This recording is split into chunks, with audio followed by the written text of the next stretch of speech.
Y una vez más estamos reunidos aquí en el año 2018 de nuestro Señor, 2018. Este es el lenguaje formal que se usó en los certificados que entregamos hoy. Es un poco complicado decirlo. Es una forma antigua y arcaica de guardar el tiempo, el año del Señor. Notará que en esta sociedad que crece en su secularidad, incluso lo que se conoce como AC y DC se consideran imposiciones de un dogma religioso impuesto, una violación a la separación de la Iglesia y el Estado y la integridad académica, en donde sea que esté la academia.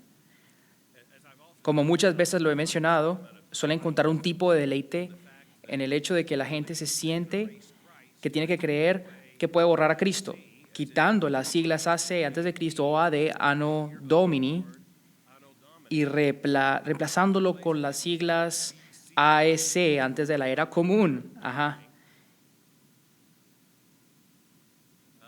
Y luego DEC después de la misma, o simplemente la era común, como ahora muchos impregnan en su estilo. Pero note que los años permanecen siendo los mismos, y el ancla de la historia es exactamente el mismo. Pueden cambiar las siglas, pero si mantienen los números, siguen apuntando a un punto antes y a un punto posible, y ese es alguien llamado Cristo. El año del Señor, ¿qué significa tal cosa? Pues que toda la creación es de Dios. Él la creó de la nada, con el poder de su palabra, puso en curso el movimiento, y ese movimiento explica cómo el tiempo o el pasar de los segundos, los minutos, las horas, días y meses, años y siglos. El año del Señor de 2018, nos encontramos aquí en un día de agosto del 2018 reunidos en esta sala. Lo que está representado aquí es la importancia que existe en el aprendizaje. Es por eso que la Universidad Boyce y Southern Seminary existen. No existe otra razón más. Se trata del aprendizaje sagrado, pero al fin se trata del aprender. La historia dice que donde encuentras el judaísmo y el cristianismo, encuentras el alfabetismo. Así es. Donde encuentras influencia judía o cristiana, encuentras que hay alfabetismo. ¿Y por qué esto es así? Pues no es que solamente encuentres que el judaísmo y el cristianismo valoran la educación, sino porque en ese alfabetismo se esconde un texto que demanda ser leído. Y esa es la razón por la cual, en donde se encuentra un pueblo que use escrituras, encontramos el alfabetismo. En donde estén esos pueblos que consideran la Biblia como la palabra de Dios, encontrará un hambre por su lectura, y no solamente leerla por su mera cuestión de interés alfabético, sino leerla para el entendimiento, con ganas de aprender con profundidad. Esa puede ser una definición por la cual estamos aquí, porque como pueblo al que Dios ha hablado con palabras escritas, un pueblo redimido por la sangre de Cristo, nos atrae el aprendizaje porque queremos conocer más acerca de Dios, el Dios que se revela en las Escrituras. Queremos conocer más sobre sus caminos, más sobre su Cristo, queremos conocer más acerca de su iglesia, queremos conocer más sobre cómo Él se ha revelado a sí mismo de manera comprensiva, y este es el mundo de mi Padre. Queremos entender el mundo, queremos entender el universo. Hay una licencia para aprender en el Evangelio cristiano que no existe en ninguna otra parte. Un mandato para aprender, porque a medida que se nos asigna el aprendizaje, hechos a la imagen de Dios, con la habilidad de pensar y aprender, leer, escuchar, formular ideas, reflexionar, recibir y enseñar, entendemos que esta es la gloria de Dios. Y es para la gloria de Dios que dedicamos este año juntos. Juntos. Es por el hecho de que sí valoramos el alfabetismo, y sobre el alfabetismo el aprendizaje profundo. Estamos haciendo una declaración en ese servicio y en esa ceremonia, y por eso esa formalidad en ella, la cual se traza muchos siglos atrás. Pero esa formalidad implica, y me gustaría definir al menos para Boyce y el Southern Seminary, que entre las afirmaciones que hacemos está la integridad confesional. De eso hemos estado hablando, eso es lo que hemos estado viviendo. De eso fuimos testigos. Seriedad académica. Seriedad. ¿Qué significa decir eso? Pues que somos serios Sí, pero va mucho más allá de eso. Significa que hay un corazón inclinado hacia el aprendizaje, un corazón hambriento y una institución comenzando con la facultad y luego permeando a través de cada dimensión de su vida y una institución escolástica. Y no nos avergonzamos por eso, por esa característica. Una escuela que está comprometida con tener un ambiente y esfuerzo académico serio y hambriento. Estamos aquí, hermanos, por tradición histórica. Dice mucho el hecho de que ya han pasado más de 150 años de haber comenzado esta institución. Y esta no emergió de la nada, así por así, emergió de una tradición del aprendizaje cristiano. Esto importa. De hecho, no nos vestimos así todos los días. Seríamos gente rara si así lo hiciéramos por inercia. Pero, ¿qué implica vestir esas vestimentas y atuendos académicos? Implica que estamos vistiendo la misma clase de atuendos, la misma clase de ropa que académicos comprometidos con la misma tarea han vestido por siglos. Y en ocasiones formales nos las ponemos solo para recordarnos por qué esto es importante. A veces te pones cosas de cierta manera para recordarte a ti mismo quién eres y lo que has sido llamado a ser. La autoridad bíblica. Es bueno que nos miremos a los ojos en esta ocasión de convocatoria, de apertura del nuevo término académico y nos recordemos a nosotros mismos que tenemos que decir una sola cosa. Solo tenemos algo que enseñar porque Dios ha hablado en su palabra inerrante e infalible. Pero para la verdadera, perfecta y confiable palabra de Dios, esta institución sería un signo de interrogación y no de exclamación. Gracias a Dios que estamos aquí en un suelo sólido de autoridad bíblica. Identidad eclesiástica. Le pertenecemos a la iglesia. Esta es una escuela que le pertenece a una iglesia. Le pertenecemos a las iglesias de la Convención Bautista del Sur. Genéticamente pertenecemos a la iglesia del Señor Jesucristo. No existimos solo para el mundo. No existimos solo para el mundo académico. Existimos para la iglesia. Y eso es muy, muy importante. Identidad eclesiástica y centralidad teológica. Como dijimos, la palabra más importante en nuestro nombre como institución es que somos un seminario teológico. Esta es una escuela teológica, sin vergüenza, sin titubear, sin negarlo. Somos teológicos, es lo que somos. Por eso estamos aquí. Y el último emblema que nos caracteriza es una característica vital que tiene 4 letras. Gozo. Si todo esto llega a ser cierto, y si somos lo que creemos que somos en esta institución que conocemos, todos los estudiantes que han venido de todas las partes del país y de muchos rincones de tantas naciones, tenemos el privilegio y la administración de la enseñanza y el aprender de las sagradas verdades de Dios que no solo son sagradas y ciertas, sino que salvan. ¿Cómo puede ser que esta escuela sea conocida por algo más aparte de su gozo?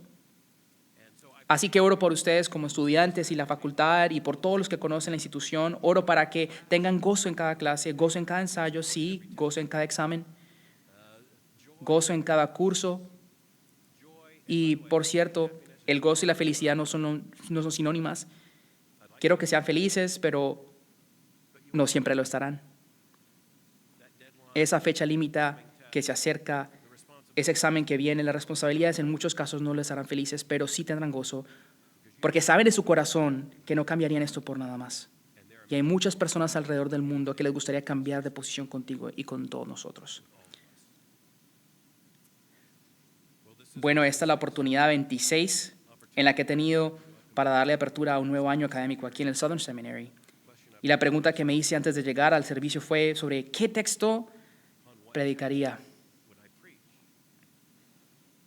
Siento el peso, la responsabilidad del momento que comienza el año académico y con un sentido de historia y responsabilidad fui atraído a un texto muy corto, muy corto. Primera de Corintios 4:20. Pablo escribe: Porque el reino de Dios no consiste en palabras, sino en poder. Porque el reino de Dios no consiste en palabras, sino en poder. Ese texto presenta un cierto reto. Porque ¿qué puedes decir después de leerlo? Pablo acaba de afirmar que el reino de Dios no consiste en palabras, sino en poder. Siéntate y haz algo. Pero sí que debe significar algo, porque lo cierto es que hay un predicador que no de más cátedra que Pablo. Fue el apóstol Pablo que predicó en cada oportunidad, fue el apóstol Pablo el que continuó predicando y que, por cierto, no frenó sus palabras en 1 Corintios 4:20. Entonces, ¿a qué se refiere él cuando dice que el reino no consiste en palabras, sino en poder? Y no solamente eso, él comienza diciendo porque el reino de Dios, es decir, continúa un cierto tipo de argumentación. Al mirar el 1 Corintios 4, se nota que sigue un argumento. Acompáñame al versículo 19, en donde Pablo le escribe a los corintios: pero iré a vosotros, si el Señor quiere, y conoceré no las palabras de los arrogantes, sino el poder que tienen. Después de eso él escribe, porque el reino de Dios no consiste en palabras, sino en poder. A primera vista parece un acto desobediente el continuar predicando una pila de palabras después de que nos afirmara que el reino de Dios no consiste en palabras, sino en poder. Bueno, debemos admitir que existe un riesgo particular para el predicador. Es un riesgo que comparten los predicadores y maestros y otros cuyas tareas incluyen palabras, porque las palabras se acumulan, primero las docenas, luego las centenares, luego las miles, las cientos de miles, los millones. Después de que alguien ha predicado y enseñado por un número de años, las palabras se vuelven innumerables. Pero el reino de Dios no consiste en palabras, sino en poder. Pablo no reduce sus palabras. No está diciendo que debamos dejar de hablar. Si hacemos la predicación, no, pero sí está diciendo algo para capturar nuestra atención. Ese es el mismo apóstol que encomendó a Timoteo a predicar en y fuera de tiempo, quien constantemente le predicaba y les enseñaba a los predicadores. Pablo, el administrador de los misterios de Dios, que no paró de predicar sino hasta su propia ejecución por estar predicando. Pablo no está diciendo que dejemos de predicar. No está diciendo que nos detengamos en el influjo de las palabras del evangelio. Entonces, ¿qué quiere decir?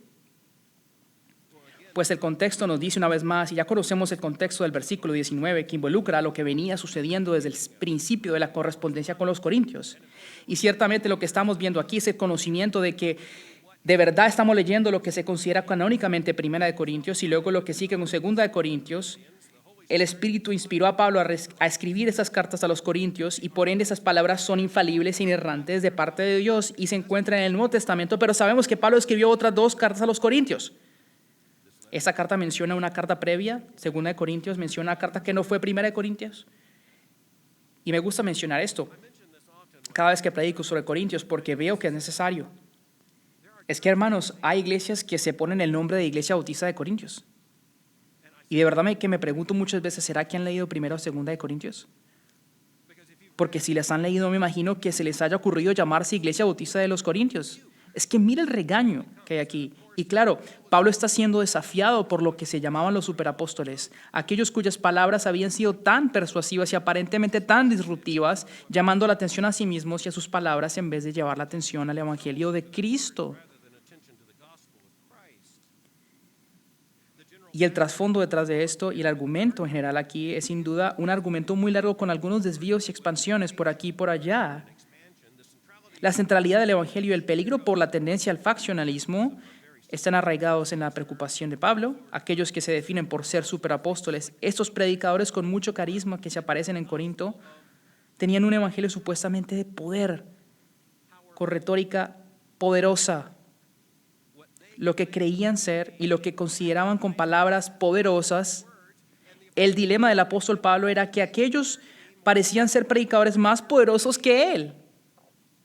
Ese es el matiz en donde el apóstol Pablo dice, quiero que sepan que lo único que quiero es que predique la cruz. Eso es lo único que van a escuchar de mí, la predicación de la cruz. Es el mensaje de salvación para salvación. Puede que sea una piedra para los judíos, insensatez para los griegos, pero eso es lo único que predicaré. Y continúa, por supuesto, en 1 Corintios 2 diciendo, porque no fui con superioridad de palabra como esos chicos. No estoy usando trucos retóricos en mi predicación. No quiero que se vayan estando impresionados por el predicador. Yo quiero que se vayan habiendo conocido a Cristo. Y esto no ha dejado de ser una cuestión para nosotros hoy, ¿no? Observe especialmente los versículos 19 y 20. Es una amenaza. El apóstol Pablo está dejando muy claro que espera llegar a Corinto y cuando vaya estaré llegando con juicio. Pero iré a verlos pronto si el Señor quiere y conoceré no las palabras de los arrogantes, sino el poder que tiene. Cuando vaya, me voy a enterar de lo que realmente están produciendo. Y por supuesto esto implica el hecho de que los corintios son la prueba tangible de la misma predicación que habían estado escuchando. Eso es así. Yo te miro a ti, sabré qué exactamente te han predicado y las cosas se ponen peor en el capítulo 5 y el 6. Es un texto fascinante porque el reino de Dios no consiste en palabras, sino en poder. Ahora bien, no sería fácil caer en cuenta de todo esto en nuestra sociedad contemporánea. De verdad que es muy interesante que en el curso de mi propia vida, con el auge de las redes sociales, el internet, los medios digitales y la explosión de los medios masivos, el hinchamiento de la conversación cultural, parece que en estos días las personas de hecho están siendo impresionadas más con las palabras que con el poder. Aún recuerdo esos tiempos cuando a los políticos se les recordaba por hacer algo, en vez de solo hablar. En estos días, un líder político, un líder cultural, una figura atlética pública puede poner 140 palabras y el mundo reacciona como si el eje del planeta Tierra se hubiera invertido. Las palabras nos rodean. Televisión de conversación, programas, radio, Twitter, podcast, YouTube, así sucesivamente. Hay cosas buenas en la ecuación, pero la ecuación usualmente no resulta bien. He aquí la realidad de la nueva era digital. Todo el mundo puede hablar y así precisamente ocurre. Existe mucha conversación religiosa, mucha supuesta conversación cristiana, mucha conversación hereje. Este verano, un hombre que se identifica a sí mismo como un evangelista, Jesse Duplantis, nos dijo a todos que Dios quería darle un avión Falcon 7X para poder ir alrededor del mundo sin tener que hacer paradas para llenar el combustible, el cual después de todo el dolor de la existencia de todos, ¿no? Por cierto, para comprar un jet Falcon 7X te toca esperar mucho tiempo en línea. Vas a necesitar mucho más de $50 millones antes de diseñarlo a tu preferencia. Y sí, siempre se diseña la preferencia del cliente. Jesse publicó un video viral. En este él dice, Jesse, ¿quieres venir a donde yo estoy? Quiero que me creas para darte un Falcon 7X. Entonces Dios quiere que Jesse vaya donde está Dios a creerle por ese Falcon 7X, el cual es evidentemente la marca que Dios prefiere, ¿no? De los jets privados de lujo. Jesse luego dice, algunos predicadores creen que no deberían tener jets, pero yo creo que debemos buscar cualquier medio disponible, cualquier voz, medio para predicar este evangelio al mundo. Me gusta la lógica del tipo, de verdad. Ya me cansé de los agentes de la aduana, ya me cansé de esperar en la fila, ni siquiera he tenido la oportunidad de quejarme por esperar que llenaran el combustible de mi avión. Ni siquiera una vez. Siento su dolor y escucho sus palabras. Él dice que los predicadores deben usar los jets privados para llevar el evangelio y predicarlo a los confines de la tierra, pero no tenemos que hacer la pregunta, ¿qué evangelio predica Jesse? Pues es el evangelio de la teología de la prosperidad. Y por cierto, hay versiones cautivantes de la teología de la prosperidad, pero esa no es la de Jesse. Una versión cautivante de la teología de la prosperidad no diría que Dios querría que creyera en él por conseguir un jet Falcon 7X. Pero significa que la teología de la prosperidad está allá afuera y requiere muchas palabras. Por cierto, pensando en esas palabras, ¿alguna vez ha pensado lo caro que es mantener la teología de la prosperidad? Es carísimo. Se requiere mucho dinero para correr un ministerio de la teología de la prosperidad. Siempre fracasa en cumplir la promesa de la prosperidad con aquellos que hacen al predicador próspero. Y lo peor, envía a las personas al infierno. Predica un evangelio falso, con un Cristo falso y con promesas falsas y argumentos falsos. Jesse le dijo a sus televidentes, no les pedí que pagaran esto. Les pedí que creyeran en esto. Ese es, amigos, el lema del Southern Seminary, en sarcasmo, ¿no? No les estamos pidiendo que den, sino les pedimos que crean. Y si creen, pues darán. No les estamos pidiendo dinero. ¿Ven esta imagen? Aunque no les piden que den, sí les están pidiendo. Terminan diciendo, quiero que se vuelvan socios conmigo en el ministerio. Pero les pedimos que crean en esto. Es cautivante, muy cautivante. Si no lo ha visto, es posible que no vea lo que realmente está tratando de hacer, pues va a terminar siendo dueño de un jet. La línea matadora en el video de Duplantis es esta, y cito, yo realmente creo que si Jesús estuviera físicamente aquí en la tierra, no estuviese montándose en un burro. Y continúa, piensen en eso por un instante, estaría en un avión predicando el evangelio a través del mundo. Es que solamente me imagino la audacia que hay al decir que este Jesús se monta en un burro y que no lo planeó bien. Nunca llegará lejos con un burro.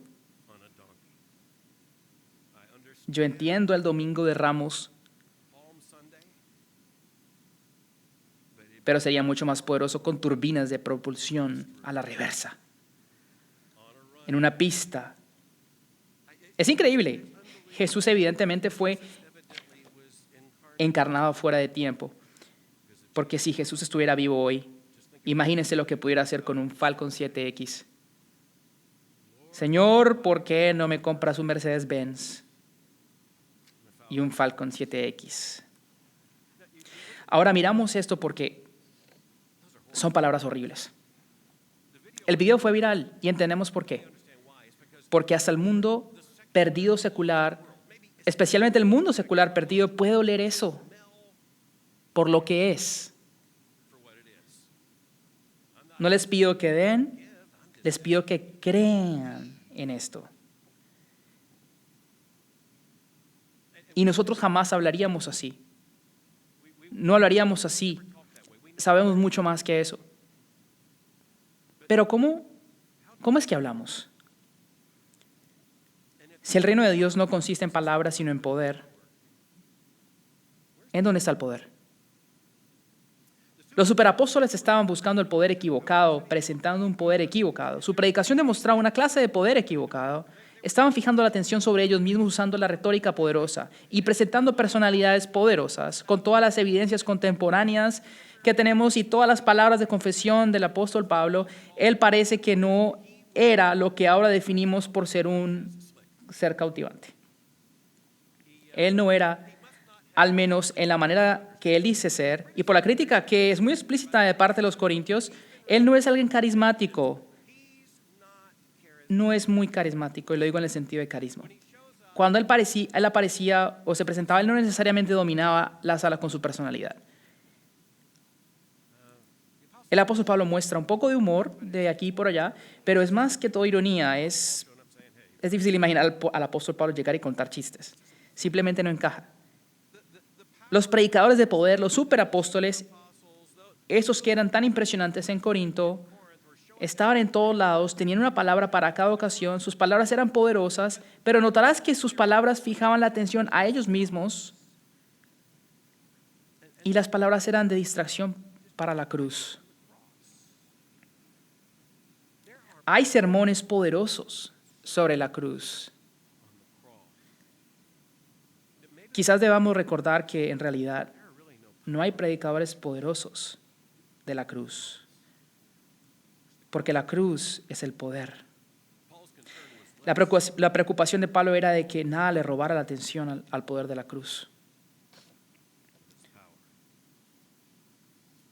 Así que, ¿qué podemos sacar de aquí como seminario, como universidad? ¿Qué podemos hallar en el poder? ¿Cómo podemos entender la diferencia entre palabras y el poder? Creo que entendemos que la evidencia más poderosa del Evangelio es la conversión. Sí, hermanos, es la conversión. La evidencia más tangible de la predicación de la palabra es la santificación del pueblo de Cristo. La palabra se conoce por su efecto. La clase de poder que estamos buscando es el poder de la enseñanza y el aprendizaje sagrado, en donde somos cambiados por la palabra de Dios, conformados a la imagen de Cristo.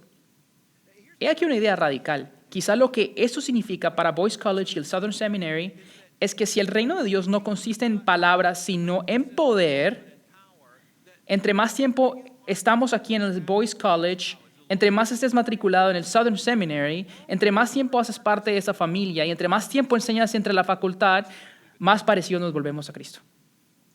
Ese quizás es el desafío. Quizás es cierto que entre más conocemos las cosas de Dios, entre más aprendemos de las cosas de Dios, entre más enseñamos las cosas de Dios, el Evangelio de Cristo debe ser más evidente en todos nosotros. Quizás siendo más efectivo y firmes en nuestra predicación, testificación o testimonio. Parece que si seguimos la lógica del apóstol Pablo, y no solamente en este texto, sino en todas sus escrituras, pongámoslo en el contexto del Nuevo Testamento, poniéndolo en el contexto de todo el canon de las escrituras, parece que lo que estamos buscando aquí es la evidencia tangible de lo que la palabra de Dios hace, lo que ella hace cuando la proclamamos. ¿Qué nos diría el apóstol Pablo si nos visita en esta universidad? Tan solo imagine lo que estábamos leyendo, lo que se nos dijo en el versículo 19, con Pablo hablándole a Boyce College y al Southern Seminary diciendo, pero iré a verlos pronto, si el Señor quiere, y conoceré no las palabras de los arrogantes, sino el poder que tienen. Les diré lo que eso me deja a mí. Es que si enseñamos lo que debemos enseñar, como lo debemos enseñar, si aprendemos como es nuestra responsabilidad, pues para nada encontraremos el poder aquí, sino en las iglesias en donde nuestros graduados predican, en el mundo en donde nuestros graduados ministran, sirven, trabajan. El poder es, de hecho, en donde la palabra de Dios sale al mundo y en donde vemos su evidencia, y eso significa que esta es nuestra larga espera. Pero por gracia de Dios ya ha estado lo suficiente tiempo para que el Señor me deje ver a aquellos que han salido de esta escuela y han predicado la palabra y ver el poder en las iglesias, el evangelio y lo que la predicación bíblica produce. ¿Sabe? He estado el suficiente tiempo para ver llegar a gente joven al Boyce College que escucharon de Cristo de parte de uno de nuestros graduados hace muchos años, llegan a conocer al Señor Jesucristo y perciben su llamado al ministerio y el llamado al aprendizaje cristiano, y ellos llegan hasta acá. La gloria de Dios está en eso. ¿Y qué es eso? Ese es poder y no meramente palabras. Y entre más vivo, más de eso quiero y anhelo ver. Todos queremos ver que nuestra vida está siendo invertida de buena manera, justa y dignamente, en algo importante. Y mientras estamos hoy aquí, sabemos lo importante que es esto, pero debemos recordarnos mucho más de lo que sucede aquí, no solo en nuestro servicio, sino en este campus, sino en el mundo, y más importante en la iglesia, por causa de lo que sucede aquí. Y lo cierto es que recibiremos una visita. Es importante recordar que Pablo habló de su próxima visita a Corinto. Pero recordemos que el día de juicio también se le llama en las Escrituras el día de la visita. Y luego todas las cosas serán reveladas. Entonces, ¿qué hace diferencia a ese seminario? Preguntamos, ¿en dónde está el poder y no tanto las palabras? No trato de desvalorar, así como Pablo tampoco lo quiso hacer, las palabras, así que hay muchas palabras llevándose a cabo en este término académico, eso es cierto, y hablo de esas palabras como las estoy empleando hacia ustedes. Van a haber clases con enseñanza, van a haber conversaciones importantes, van a haber sermones predicados, van a haber, no un infinito, pero sí un número incalculable de palabras que harán parte de este año académico en este lugar, pero que esas palabras produzcan poder. La clase de poder que no llama la atención a nosotros, pero lleva la atención a Cristo. La clase de poder o no la clase de palabras que le roban a la cruz de su poder, sino que demuestran el poder de la cruz. Las palabras son baratas, así lo dicen. Estos días muchos ministros y cristianos parecen pensar que el ministerio real y la teología y esa realidad existe en Twitter y en las redes sociales. No estoy aquí poniéndome en un pedestal moral.